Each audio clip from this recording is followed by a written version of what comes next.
Hi, Cara. Hi, Vanessa. I'm already laughing about this episode. I mean, it's ripped from the headlines of our own lives, is what I will say. Everyone's life. Yeah. So the theme today is about teaching teens to drive, and we will have lots of really rich material to share. We'll even have data. This is also an episode that will have some data, but I actually want to start with There's a story. more art and less science in this episode. Is that what you're saying? Yes, and the art is not even really art. The art of failure. Teaching someone to drive. Yeah. Okay. So tee it up for us, Vanessa. Tell us a story. When I married Roger, my husband, he did not have a driver's license. He never learned how to drive when he was a teenager. Because he was really young. He was like skipped grades. And so everyone else had their licenses. And so he was like, great, everybody else can drive me around. He never got his license. And then he went to university and then he moved to America. And he certainly didn't have any money for a car, let alone insurance, let alone the executive functioning to actually pay for such car or such insurance. And then we met and we fell in love and we got married. And you met in a city that had wonderful public transportation. Yeah, he loves public transportation. We always lived in cities that had public transportation. And then after we were married and I was starting to think about having children, I thought to myself, I don't want to be the only one in this marriage who has a driver's license. Smart use of the prefrontal cortex, Vanessa. Yes. Yes. There were other things I did around that age that were less intelligent, but that was a good one.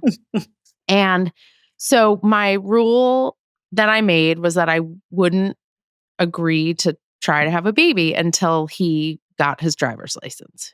Because I felt like once that happened, all bets were off and life became a shit show and I couldn't count on anything. So at the age of 31, I taught my husband how to drive. And it was all fairly good considering how vastly different our personalities are and our approaches to the world. Here was the complicated part. My mother took him to take his driver's test because we were living in the city and he went up to Westchester to take his test. And she's a wonderful mother-in-law, my mother. But before the test, they had a little extra time. And she said to him, why don't you practice your parallel parking before you go take the test? So I feel like it wasn't asked with that tone, but keep moving on this story. So then he did I gave him very specific approach to how one parallel parks. I am an excellent parallel parker. You are. I am honed over many years of driving in New York City and fitting my car into the tiniest spots ever. And I gave him a very specific approach. And my mother said to him, no, that's wrong. You're doing it wrong. This is minutes before he's going to take his driver's test. And let's just say it was very stressful. It was a tense moment in their relationship. In the end, he passed, not because of the way she taught him to parallel park, but because the driving tester looked at a 31-year-old man, assumed that he had a license in his country of origin, and did a perfunctory test. And that was it. And he got his license. I don't even think he had to parallel park because if he had, he got a pity license. He got a magnanimous. He got a magnanimous. There we go. License. So that was an interesting lesson in now thinking about how we teach our children to drive, because there's a lot of well-learned lessons there. I have two stories. One is about my own learning to drive, and one is about teaching my children to drive. I'll just start with my own because it informed how I taught my children. So I grew up in a place with not great public transportation. There was actually a really robust bus system in LA when I was growing up that everyone used, but that same system exists now, but it feels less robust because traffic is so bad. Mm. So, but everyone would go to the beach on the bus and do the thing on the bus, but you still learned to drive. LA was always a driving culture, and you learned how to drive. The very first parental driving lesson I had, I don't even think I had the driver's ed driving lesson. I mean, I think I had seen red asphalt, which is an important clarifying fact because anyone who saw red asphalt was terrified to get behind the wheel of a car. And then my very first drive was with my dad. I'll frame this in, my parents were recently divorced. So it was emotionally complicated to begin with when getting behind the wheel of a car. And my dad was a firm believer that the only way to learn how to drive properly was to learn how to drive stick. Okay. So he had stick was already sort of a cool thing of the past in the mid 80s. There were lots of cars with stick shift, but it was clearly going out of style. So he garnered a stick shift car, and he took me from my house straight onto Sunset Boulevard. Oh my God. Now, for those of you unfamiliar with the topography of Los Angeles, I point you to the movie Against All Odds, and you should just pull up this. You should literally press pause on this podcast and pull up the clip of when there is essentially a race that is happening in Against All Odds. And it is the peak anxiety-provoking moment in this car race is at a part of Sunset called Dead Man's Curve. Everyone calls it Dead Man's Curve. You can imagine why. That is, as you're heading east, it's heading from Westwood into Beverly Hills. And there's this very famous image that was made even more famous by Against All Odds. Yes, that is where my father had me learn. First time in a car, never done stick shift, and I'm on Dead Man's Curve. And you ask yourself, Vanessa, how did risk-averse Cara handle it? I think I handled it well. I didn't start crying until after we were off of Sunset. Aww. And then I jumped out of the car, burst out in tears, and I was like, get me away, away, away. But I did get my driver's license, and this is going to become very relevant to later parts of our conversation, on my 16th birthday. That was the soonest you could get it. And you better believe I was at the DMV the day I turned 16 getting my driver's license. Flash forward, when my kids were learning to drive, and I think a lot of parents have this same experience. There's just, if there are two parents in the house, there is generally one who is comfortable teaching kids to drive, and there is one who is not. Yeah. I mean, it's so funny, the story with your dad, because my dad also taught me how to drive, and the experience couldn't have been more opposite. First of all, my dad drives like a Sunday driver every day of the week. He drives like 20 miles per hour and has for, I don't know, he's 83. So for nearly 70 years. And he would take us to the empty parking lot at Playland, which is the amusement park near. I mean, like, that's the opposite of Dead Man's Curve.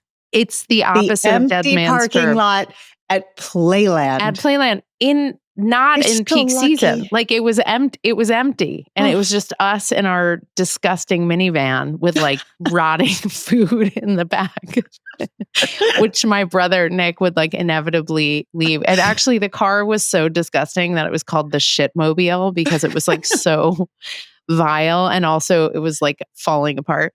And we would sort of like tootle around, and but it was actually my high school boyfriend who taught me how to parallel park.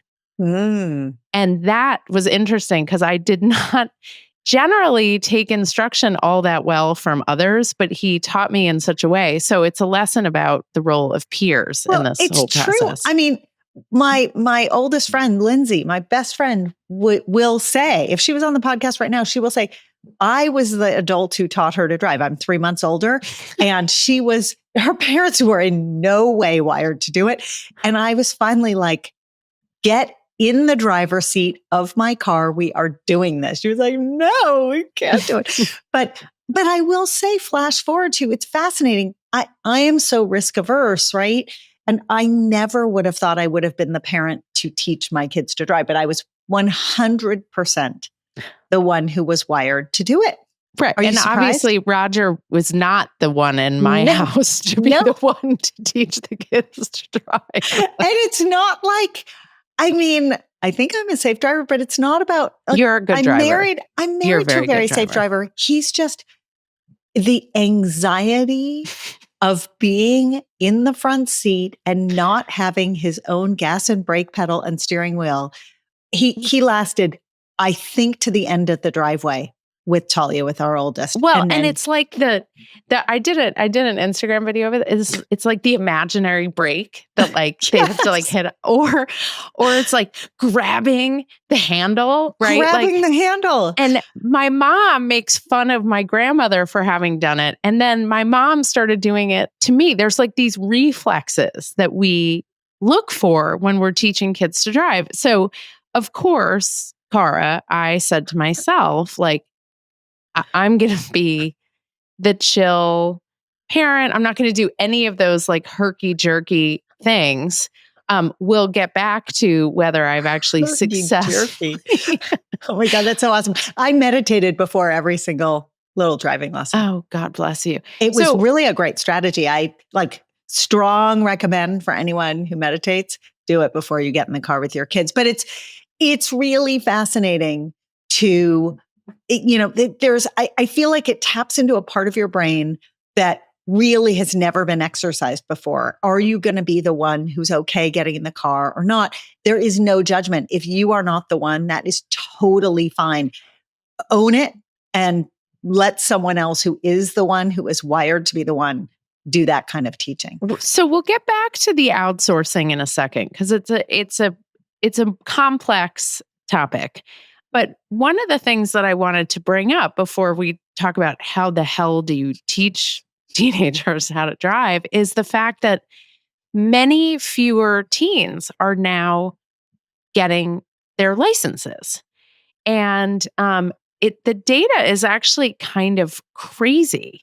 Between 1983 and 2022, so essentially around the time you got your license and our kids got their licenses, the number of 16-year-olds with driver's license declined from about half of 16-year-olds to a quarter of 16-year-olds. And at the same time, 18-year-olds with driver's license dropped from 80% to 60%. Which is so fascinating, because one of the things that you think about when getting your driver's license is identification. So there's the identification piece and there's the ability to drive piece. And I will say that the reason I was in that line at the DMV on my birthday was partly because I wanted ID. I wanted to be like, I remember the feeling of wanting to be sort of an independent person and to have my name on this thing. And what I have not found, Vanessa, and I'd be very curious to know, is how that piece factors into some of these numbers. Right. I mean, if you think about it, it's like they don't carry wallets often. They have school ID cards, which we had, but weren't used as sort of multi-purpose in the way they are now. We certainly didn't have things, like Apple Pay or things like that. I mean, we carried wallets. Now, maybe our kids have like those little slots on the back of their phones to put an ID or, credit card. Let's be clear. We carried wallets that had Velcro closures and bulging coin pouches. Bulging. And because coins were important. Because coins were very important. Yeah. So I think the ID becomes less important. I think we have to point to things like Uber and Lyft. Well, that's huge. I mean, all of it, the shared ride economy and, even those godforsaken scooters and bikes I'm all for a city bike with a helmet when you can get from here to there in a bike lane. But an electric scooter on a sidewalk, watching kids like nearly mow down people who are a little bit elderly and can't get out of their way, and 2 and 3 kids to the, I just want to, I do close my eyes at this point. I can't even look, but you are right. There's so much more versatility in terms of how kids can get around. They are really, except kids who live in very suburban areas or very rural areas where some of these options are less available to them, getting from here to there is easier independent of having a driver's license. Yeah. And the obvious upside of fewer of them having their driver's license, before we get to the downside, is that there's less of a chance of driving while under the influence of substances. And that has also driven not getting your driver's license. Let me say, when we talk to teens especially, but even 20-somethings who are looking back on why they did or didn't make a choice, they will say, listen, not only did I not really need it, but frankly, I was never going to get behind the wheel. I've learned that from day one. I would never be intoxicated and drive. So if I'm going to be mostly dependent on rideshare or other ways of getting around, public transportation, great. Like, it's the safer way to go. There's an interesting silver lining to that kind of thinking. And to your point about people in less urban areas, Indiana saw a massive percentage increase in teenagers who got their driver's licenses. So, and it doesn't break down where in the state, is it urban areas or rural areas, but it's, it's fair to infer that it's related to geography. I'll add one last detail before we get into the downsides, and that is this. If you live in a city like Los Angeles, and there are a lot of cities that are like Los Angeles in this way, even if you have a driver's license, there is so much traffic. Mm-hmm. You can't get anywhere. So kids rightfully don't see the freedom that we saw in getting behind the wheel of a car, because they get behind the wheel of the car and they're just basically parked on city streets. Right. And it's stressful. So one of the questions is, why are teens? So we talked about rideshare and we talked about the scooters and bikes, but also driving is scary. The, cities with this terrible traffic, with the increase in road rage, with spiking anxiety amongst teens, all of those things make for a sort of atmosphere where you can understand why they're less inclined.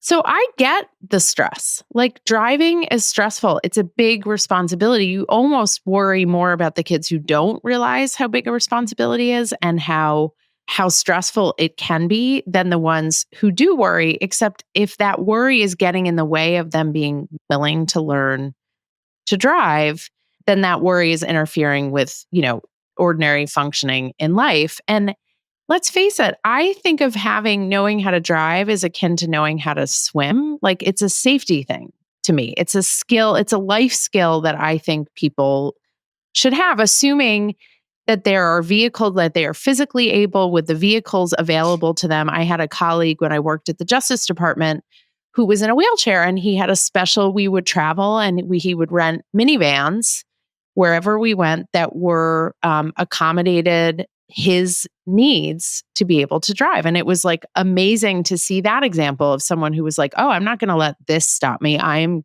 going to drive. I like that framing of learning to drive and learning to swim. I think they are very similar in the sense that you can get yourself potentially out of a situation, right? Yeah. You can really, and they both take a learning curve to get there. They both take practice to maintain. Neither one is compatible with a cell phone. So there's that. And I think that was an impressive link, Cara. I'm very thank impressed. you, because I think that another thing that has driven down some driving rates, I have no data on this. This is like the Cara imaginary study. But I think kids recognize how dangerous it is to be on devices while they're driving. Quick hot tip. If you're teaching a kid to drive, or if you have a kid who already drives and you never taught them this, have them put their device in the back seat where they can't reach it. Frankly, I do it.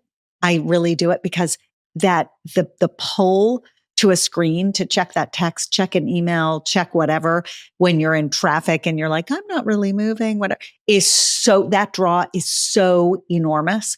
So teach them to put it back. But I think again, kids do the mental math and they think, well, I'd rather be on my device. Or, there are lots of adults who say, if I'm going to sit in traffic for an hour, I'd rather sit in traffic in someone's back seat and get work done because I know it's not safe to get my work done. But the trade-off is exactly what you said, which is you're not learning a life skill. This is a life skill. Right. And in families where you're sharing the labor, I mean, I'm sure, Cara, this was part of why you got your license immediately, is because you had responsibility for your younger brother. That's exactly right. I was at the DMV. I remember I was at the DMV at 10 o'clock in the morning and I was in his carpool line picking him up from school. He's 9 years younger than I am, at 3 o'clock in the afternoon. Right. And then I was at Thrifty Ice Cream because that was like, oh my God, I can drive to Thrifty. This and that's so the ultimate bribery for, for what was he, 8? Yeah. Oh yeah. Yeah. I mean, the other thing is like with my kids, they help out with the carpooling, right? So it's like to school and sports and activities on the weekend. And right now I don't have a driver. I don't have I don't have a teen driver because I'm teaching my daughter, who Vanessa, hopefully. I want to take you back to maybe a year ago.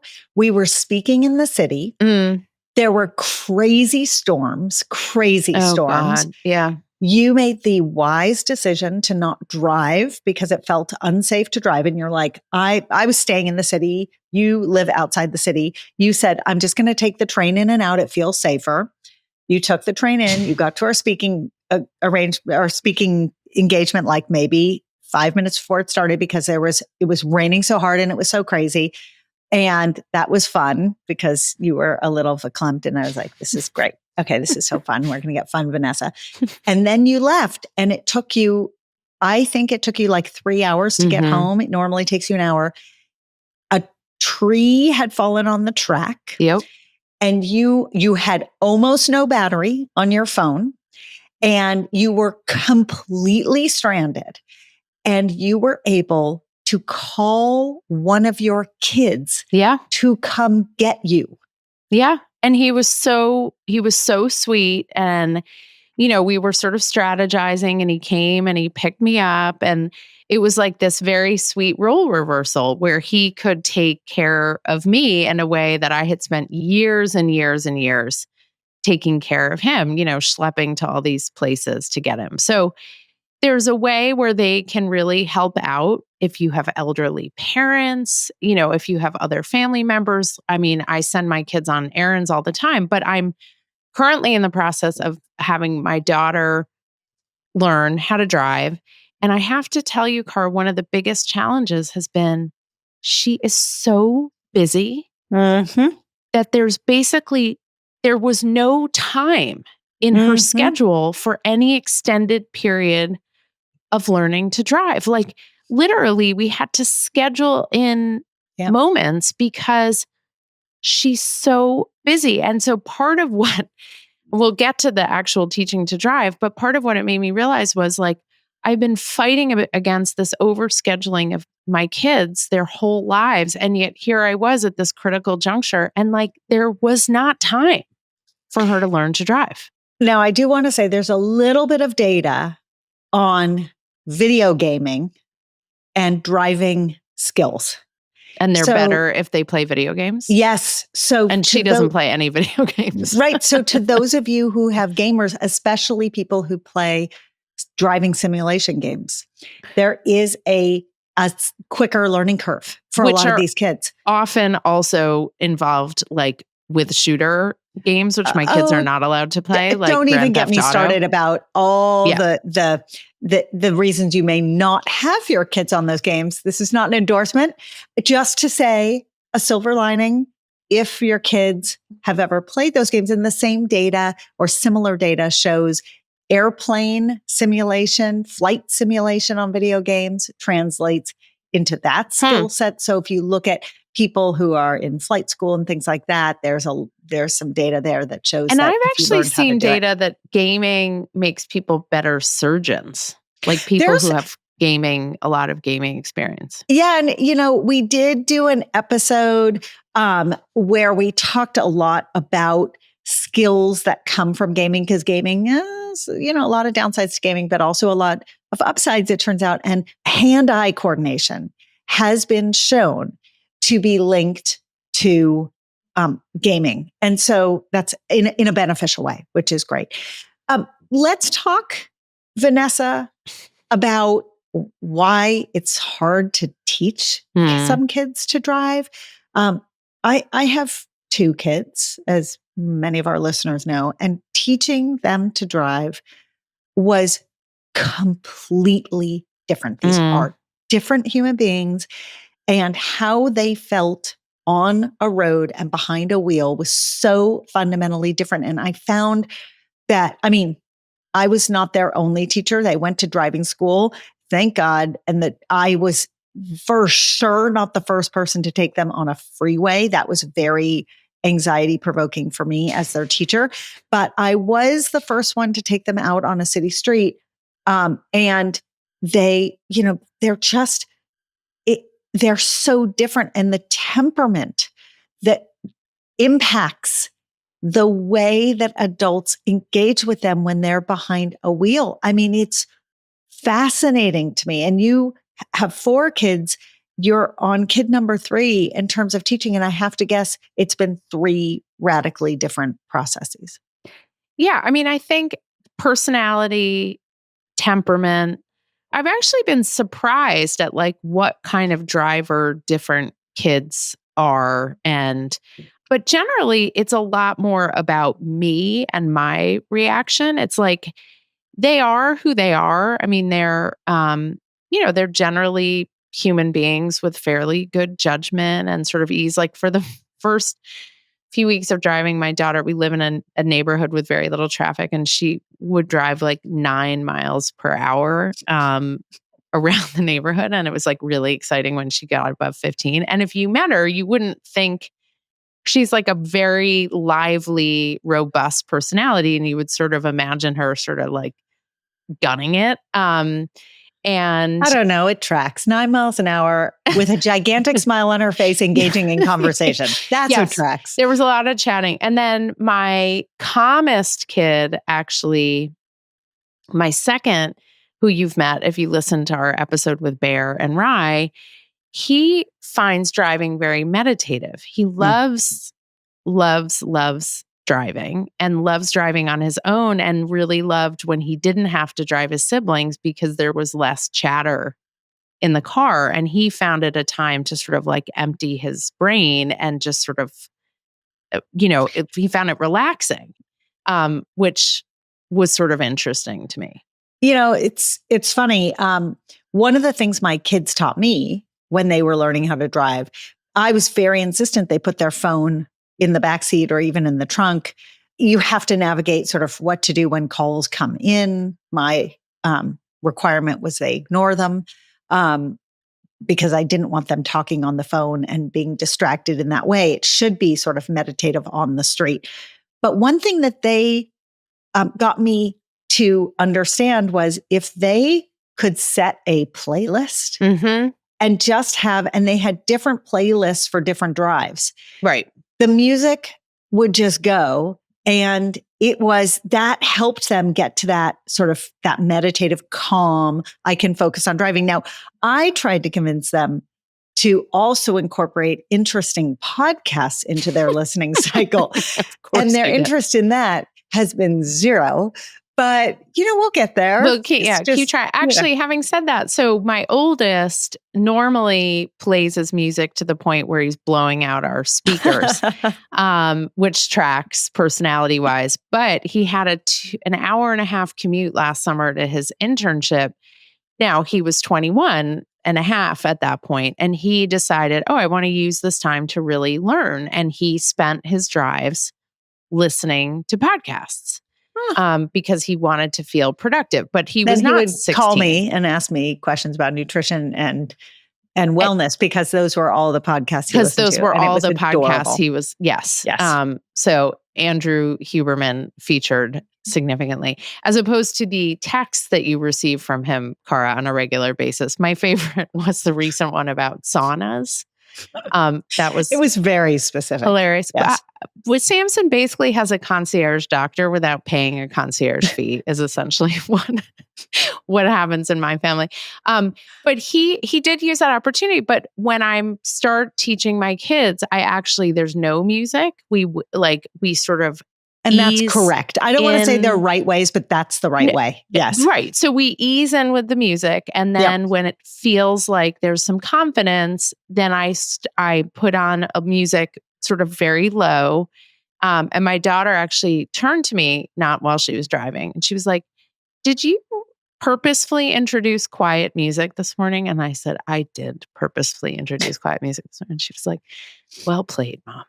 So Vanessa, my kids are 2 years apart, and I really insisted that they get their driver's license at 16. I didn't insist on a lot in terms of boxes they had to check, but I felt like this was, as you said earlier, it was a life skill, and I really wanted them to have this life skill. And in particular, my daughter, who is wired very much like me, would have opted out of getting a driver's license. She just would have been fine without it. And so I sort of pushed and said, shortly after your 16th birthday, I want you to do it. And one of the parenting tips that I will pass along is even though this was my stronger desire to have her learn the skill of driving, I made her do all the work. So I didn't schedule the driver's ed classes. I didn't schedule the license appointment because those life skills are also important. It's not super easy when it's something you care about a little bit more than they do, right, to get them to do the thing. So this was a series of conversations that were really helpful in our house about the life skill, about the independence, about the, you never know when you're going to need this ability. So we got there. She got her license shortly after she turned 16. 2 years later, and I should back up and say, first pancake, poor thing. So when I was teaching her to drive, I was more fear-based. You never know about the other drivers on the road, defensive driving, everyone's on their phone. You never know who's going to run a red light, right? This was my approach. And I really actually thought in my red asphalt memory kind of way, like this was the effective way to teach her how to drive. Red asphalt meaning bloody asphalt. No, red asphalt meaning the classic movie shown in the 80s. No, I know, but why is it called red asphalt? Because there's blood on the asphalt? All over. Yeah. Yes. Okay. Yes. And it's not period blood. It's yes. Okay. It's not menstrual fluid. It's not. Flash forward 2 years, my son gets his license shortly after he turned 16. And, you learn. And so I learned to be a little less doom and gloom when I was in the car with him. And actually, it was my husband who never took either one of my kids out early days. But as they got closer and closer to their license, one of the things he said to my son was, look, when you're at an intersection and the light turns green, just don't assume that the people who are perpendicular to you, who just got a red, are going to pay attention or follow that rule. So just give it a beat. And then just take a quick glance and then go. And he said it like that because I was in the car. And I'll tell you, I don't know if it was my kids' personalities or the ways that I got better, that Paul did a great job of communicating. But the day where I got his license, he took over the driving to and from school from Talia. Talia was like driving Miss Daisy. She's sitting in the passenger seat. She's hanging out and she's getting chauffeured everywhere. And it was better for Rye because he liked being in control of the driving. It was better for Talia because we had sort of imbued her with this fear-based attitude, which was really not I mean, again, I don't like to say right and wrong, but I don't think it was the right way to do it. And so much so that for 2 years, she was driven to and from school. And when she called us in college and told us that she had walked onto the rowing team and decided to be a coxswain who drives the boat, Vanessa, I fell over because I thought this child has never been a driver when given an opportunity to be a passenger, right? This was not, but I think what we could have done better, and I pass this along as learned knowledge that I hope other people can invoke in their teaching, is there's a place for awareness about how bad the other drivers are on the road. And there are a lot of really, really, really bad drivers. But fear mongering doesn't work. It doesn't work with it. Like, no, duh, it doesn't work. We say it constantly with respect to bodies and with respect to friendships and texting and all of what you're putting into your body and substances and food and all that. It doesn't work with driving either. There is a way to impart information about how to be a safe driver. Creating more fear and anxiety is probably not the right way. Yeah. I mean, one of the things that I have grappled with, and I think this is a piece of advice I would share with people, is when do you give feedback in the moment, right? Like, when is there sort of an immediate risk? And when do you kind of wait till you've finished that journey and say, hey, I just want to give you one piece of feedback. And that's something that I struggle with. Like feedback, like pedestrian. Yes. That's fair feedback. Right. Like, stop. Right? Like you're like parking and you're about to hit the car next to you, or there's like a car coming at you, right? There's like immediate danger, like danger, Will Rogers. And then there's the like, hey, that was like a really shitty turn. Like, I don't know what you were doing there, but that was not a good turn. And the thing that I always have to get used to is what it feels like in the passenger seat in a car, because I forget that the shoulder feels very different when you're riding in the passenger seat than it does when you're driving the car. The shoulder feels much closer when you're in the passenger seat. And so sometimes it feels like they're about to like go off into the shoulder or hit something when in fact they're totally fine. I'm just coming at it from a different perspective, and sometimes they're not. Yeah. Like there's a little brush with branches. The really nice thing is my 14-year-old is often in the back of the car while we're doing these driving excursions, and he's a really talented mimic.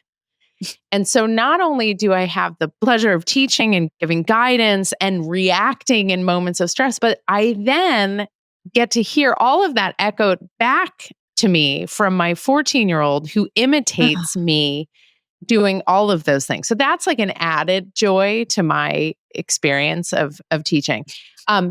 One thing that we kept putting off was the highway, because she was scared and I was scared. And I realized we weren't progressing with her driving as much as we wanted, because we were sitting in sort of the safety zone of the familiar routes, but she was not developing enough to, move closer to the test. So I did reach out to someone who had done some teaching my older ones how to drive, and will come to school and pick kids up during free periods and take them out driving. And to your point, Cara, I did have her coordinate and schedule and do all that, right? I was offboarding, but what he does is he doesn't tell the kids that he's going to take them on the highway. He just says, take a right here. And the next thing they know, they're on the highway. So if somebody had me just pull onto the highway, I would really flip out. But I asked my daughter what it felt like to just pull onto the highway and be on the highway. And she was like, you know what? It was actually fine. Cause like my stuff is the anticipation and the worry of doing stuff. Once I'm doing it, I'm great. And it was totally fine, but it was the anticipation. So when he just put me on the highway, it was great. Now, again, he's not her parent. He's a professional driving instructor. Vanessa, in New York, what's the law? Because in California, you have to go with a certified instructor. It is required. So On the highway? Well, on streets in general, but all of the certified drivers, all the certified teachers take the kids on freeways, and they actually do it very early, like uncomfortably early. But the requirement is 6 hours of driver's ed that's behind the wheel. And then I think it's 50 hours of supervised with any adult who's licensed. So it's 50 hours of supervised with an adult. There's a 5-hour online driving class that you need in order, but it's not 5. In order to get your senior license at 17 instead of 18. So your senior license is like you can drive after 9 p.m. And there's some other, I don't know, benefits to it. In order to do that, you have to take driver's ed, and part of driver's ed is X number of hours of supervised driving. That's fascinating. But there are certain high parkways. You're not supposed to drive on parkways, which you don't even have parkways in California, right? No, that sounds so pretty. It is so pretty. They're like the most beautiful roadways in New York, and they all sort of track different like streams and rivers, like little bodies of water. So you're not supposed to drive on parkways because they're normally narrower and like 2-lane, and there's less of a shoulder, but you can drive on highways, obviously with an adult. And this brings up an interesting fact, which is every state has different rules. And it is very important to be in conversation with the kid in your life about what the rules are where you live. And if you don't know them, look them up. So in California, you don't get a junior and a senior license. You get a license that is, you're 16 or older, you get a license, and the first year of driving is a provisional set of terms, and you can't be on the road. I think it's after 10 p.m., but I'd have to double check that. And there are all these limits, but you don't go back and get a different license. It's just you graduate into this new class of driver as you get older and more experienced. It is different in every state. I would love to see data state by state to see who's got the best outcomes, whose kids are the safest drivers. I'm sure insurance companies keep that data. Yes, they should. Sure. They're highly incentivized. I know in states like Idaho and in other rural states, you can get driver's licenses as young as 14, but you get them for the purposes of working in agricultural spaces, right, or having to drive long distances because many kids either work or have to commute to schools. And sort of, what does that look like? And I mean, Vanessa, you have a 14-year-old, and it's like, that's a very big difference between a 14-year-old driver. It's unfathomable to me. Right. I mean, I will say about all of this that what I've had to manage is my own fear about, God forbid, my kids' safety in any way, and manage my own feelings. You talked about meditating. I've sort of noticed, am I holding on to something? Am I clenching? Am I pressing my legs down? Like I try to breathe while I'm driving. I also realized I was sort of getting in the way of her developing as a driver. And so I brought in help and reinforcements. I also was torn because I love the time in the car with my kids. And I was sort of caught between knowing now, because she's not my oldest, knowing how fast the time goes and how, these trips back from school at 6:00 at night from sports are the time when you get a lot of information, and sort of missing out on that versus knowing this is a skill she needs and I can't hold her back. Yeah. I mean, you love the time in the car with your kids where you are driving and they are talking. Yes. And when they are driving with you, they're generally not dishing about their whole life. No. Sometimes they are, but usually not. And then when they are driving without you, that window is gone. Yeah. And the anticipation of them driving without us is scary, because we know all of the things that can go wrong. But honestly, it's really good training for them being away and out of the house and out of our control in so many other ways, because again, like they're out in the world independently and we are no longer in control. And it's something we have to adjust to in so many different It's avenues. such an interesting place to land, which is a conversation about this life skill that is independence building for them is also independence building for us. Mm-hmm. And I don't think I've ever thought about it that way, even though I've lived that experience and I know that to be true. But it's all these baby steps of letting go. This is a really big one.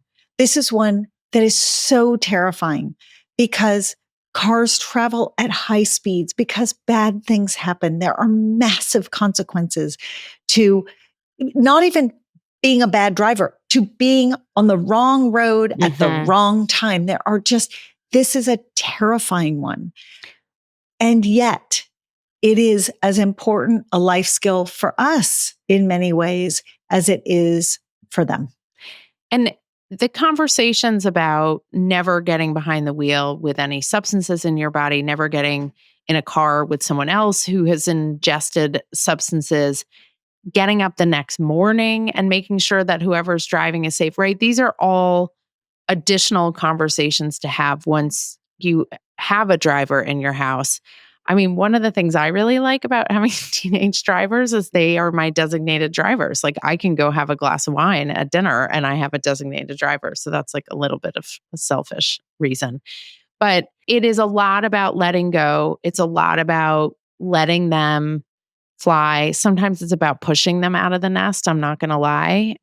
For some people, kids are really resisting it. But I think you learn a tremendous amount about yourself and about your kid in the process, which is always super useful.